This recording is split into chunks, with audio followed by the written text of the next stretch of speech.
প্রশ্ন যে ময়না তদন্ত শব্দের ময়না কোন ভাষার শব্দ। দেখেন এই ময়না কোন ভাষার শব্দ দেখি আপনাদের কাছ থেকে একটু শুনি। খাঁটি বাংলা শব্দ, সংস্কৃত শব্দ, আরবি শব্দ, ফার্সি শব্দ, একটু বলেন। অনেক একটু জিনিস বুঝতেছেন না, এই খাঁটি বাংলা আর দেশি শব্দ মিলাই ফেলেন, ফার্সি আর ফরাসি মিলিয়ে ফেলেন। আজকে খেয়াল রাখেন, এই ফার্সি এটা হলো ইরান, ইরানের ভাষার নাম কি ফার্সি। আর রয়কাররা দন্তস্বর রসে, ফরাসি হলো ফ্রান্স, ফ্রান্সের ভাষার নাম ফরাসি। আর খাঁটি বাংলা শব্দ আর দেশি শব্দ কিন্তু এক না, দেশি শব্দ আর খাঁটি বাংলা শব্দ কিন্তু এক না, একটু মনে রাখবেন। দেশি শব্দ হলো আমাদের, অর্থাৎ প্রাচীন কাল থেকে যে সমস্ত ভাষা আমাদের বাংলা ভাষায় ব্যবহৃত হয়ে আসছে সেগুলোকে বলা হয় আমাদের দেশি শব্দ। আর যে এই খাঁটি বাংলা শব্দ হলো যে সকল শব্দের মূল উৎস ওই সংস্কৃত ভাষায় খুঁজে পাওয়া যায়, ওই শব্দটাকে বলা হয় খাঁটি বাংলা শব্দ। ক্লিয়ার? অর্থাৎ তদ্ভব শব্দের আর এক নামই কি খাঁটি বাংলা শব্দ। অর্থাৎ যে সকল শব্দের মূল উৎস, আপনি দেখেন চাঁদ কি, এই চাঁদ কিন্তু একটা খাঁটি বাংলা শব্দ অথবা তদ্ভব শব্দ। কারণ কি, এই চাঁদের একটা তৎসম শব্দ আছে, এই চাঁদের তৎসম শব্দ কি চন্দ্র, সেটা বিবর্তন হয়ে চন্দ্র, চন্দ্র থেকে হয়ে গেল কি চাঁদ। সুতরাং এই চাঁদ হলো খাঁটি বাংলা শব্দ অথবা কি, অথবা তদ্ভব শব্দ। আর এমনি আমাদের দেশি শব্দ যেমন আদিম অধিবাসীদের ভাষার কিছু শব্দ বাংলা ভাষায় এখনো ব্যবহৃত হচ্ছে, অর্থাৎ আদিম অধিবাসীদের ভাষার কিছু শব্দ আমাদের বাংলা ভাষায় এখনো ব্যবহৃত হচ্ছে, ওগুলো বলে দেশি শব্দ। যেমন এই যে খুকি, এটা আমাদের দেশি শব্দ। এই যে আমরা ডাব খাই, এই ডাব, এগুলো হলো আমাদের দেশি শব্দ। কি ক্লিয়ার? তাহলে ময়না কোন ভাষার শব্দ সবাই অলরেডি বলে ফেলছেন, স্যার ময়না হলো আরবি শব্দ। Very good. ময়না কি শব্দ? আরবি, আরবি, আরবি, আরবি, আরবি। গুড। আরবি, আরবি, আরবি, আরবি। বাহ, ভালোই তো আপনারা পারেন। আপনাদের কি উন্নতি হচ্ছে কিনা একটু বলেন তো, যারা আমাদের নিয়মিত ক্লাসগুলো করতেছেন আর যারা আমাদের পেইড বেজে যারা ভর্তি আছেন, তারা একটু কমেন্ট করে জানান যে আমাদের ক্লাসগুলো কেমন হয়। ঠিক আছে, আমি অনেকেরই দেই গ্রুপে লেখে যে আজকের ক্লাসটি কেমন হলো, আমাদের পেইড বেজের ক্লাস অমুক হয় তমুক হয়। আমাদের ক্লাসগুলো কিন্তু একদম ওপেন করে দিই। প্রতিদিন বাংলাদেশে এমন কোনো গ্রুপ নাই, আমি তো দেখি না কোনো গ্রুপ যে প্রতিদিন এরকম আপনাদের রাত 9:30 এসে লাইভে ক্লাস নেবে।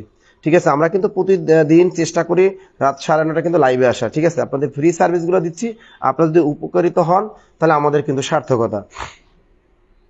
তা দেখি পরের প্রশ্নটা দেখি। গুড। এটা উত্তরটা হবে আরবি। এটা কি ময়নাতন্ত্রে ময়না কি শব্দ? আরবি শব্দ। আমরা শব্দ ভান্ডারের পিডিএফটা আমরা কিছুদিনের ভিতরে দিব, কারণ এই শব্দ ভান্ডারে অনেক শব্দ কিন্তু পরিবর্তন আসছে। যে শব্দগুলো পরিবর্তন আসছে এগুলো নিয়ে আমি অনেক আগে একটা ক্লাস নিয়েছিলাম, আবার আপনাদের সামনে ওগুলো নিয়ে হাজির হব। আমরা দেখি দুয়ারে হাতি বাঁধা, এ বাক্যে দুয়ারে কোন কারকে কোন বিভক্তি। এটা পল্লী বিদ্যুতায়ন বোর্ড ম্যানেজার পোস্টে 2022 সালে আসছে। এবার আপনাদেরকে বলতে হবে এই দুয়ারে হাতি বাঁধে এ বাক্যে এই দুয়ারে কোন কারকে কোন বিভক্তি। দেখি দেখি দেখি কারা পারবেন, যে পারবেন দেখি দেখি দেখি দেখি দেখি কে পারেন। দুয়ারে হাতি বাঁধা, দ্রুত বলেন, দ্রুত বলেন, পারবেন কিন্তু, কারণ এই চোরামি বুদ্ধি কিন্তু আমি শিখিয়েছি, চোরামি বুদ্ধি কিন্তু শিখিয়েছি। বলেন বলেন। আখি আক্তার স্যার, সাবি আক্তার, লুনাল স্যার, উন্নতি হয়েছে আলহামদুলিল্লাহ, আলহামদুলিল্লাহ, ভেরি গুড। মিম খান আলহামদুলিল্লাহ, আখি আক্তার স্যার আমার অনেক ভালো লাগে ক্লাস, অনেক ধন্যবাদ। আমাদের মোহাম্মদ রাশেদ লিখছেন অতুলনীয়, অসংখ্য ধন্যবাদ। রাজীব উদ্দিন আছেন অসাধারণ। হাবিবা খাতুন মিশি লিখছেন অধিকরণ কারক। আয়াতুল্লাহ বলছেন স্যার অধিকরণের সপ্তমী। আখি অধিকরণের সপ্তমী। আপনাদের চোরামি বুদ্ধি কিন্তু আমি শিখাই। মারুফ হোসেন লিখছে অধিকরণ। ফাতেমা চৈতি অধিকরণ।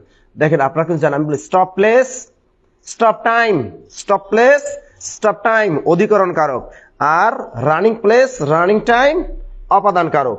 তা দেখেন দুয়ারে হাতি বাঁধা, তো দুয়ারে ওটাটা কি স্টপ প্লেস না, এই দুয়ারটা কি স্টপ প্লেস, স্টপ প্লেস। আমি বলি স্টপ প্লেস হলে কি হয়, অধিকরণ কারক হয়। তা দুয়ারে হাতি বাঁধা, তো হাতিতে বাধাই আছে, স্টপ। দরজাটার কাছে কি দুয়ার বলতে কি বোঝায়, গ্রামে দুয়ার বলতে দরজাটাকে বোঝায়, তো দরজাটা কি স্টপ, থেমে আছে, তা অধিকরণ করক ইজিলি। এটা অধিকরণ কারক আছে। হ্যাঁ, এই যে দুয়ারে মূল শব্দ কি, মূল শব্দ হলো দুয়ার, এর সাথে বিভক্তি আছে এ বিভক্তি, 100% অধিকরণের সপ্তমী। কি কঠিন? সবাই কিন্তু পারছেন, আমি জানি সবাই কিন্তু পারছেন, কি তাই না? অনেকে এমনও কমেন্ট করেন যে স্যার আসলে আগে যদি আপনাদের পাইতাম, স্যার 9-10 যদি পাইতাম, আপনাদের উচ্চ মাধ্যমিক যদি আপনাদের পাইতাম, যে আর যদি একটা বছর আগে আপনাদের পাইতাম, অর্থাৎ গত এই বিসিএসটাই মনে হয় টিকে যেতাম। এই ভুলটা আমি এই জায়গায় করেছিলাম। আমি হয়তো প্রাইমারি চাকরিটা টিকে যেতাম, আমি হয়তো এনএসআই চাকরিটা টিকে যেতাম, আমি হয়তো পল্লী বিদ্যুৎ এডিতে টিকে যেতাম। এরকম অনেকে আফসোস করেন। নিয়মিত ক্লাসগুলো করেন, আমাদের সাথে থাকেন, ইনশাআল্লাহ আপনাদের উন্নতি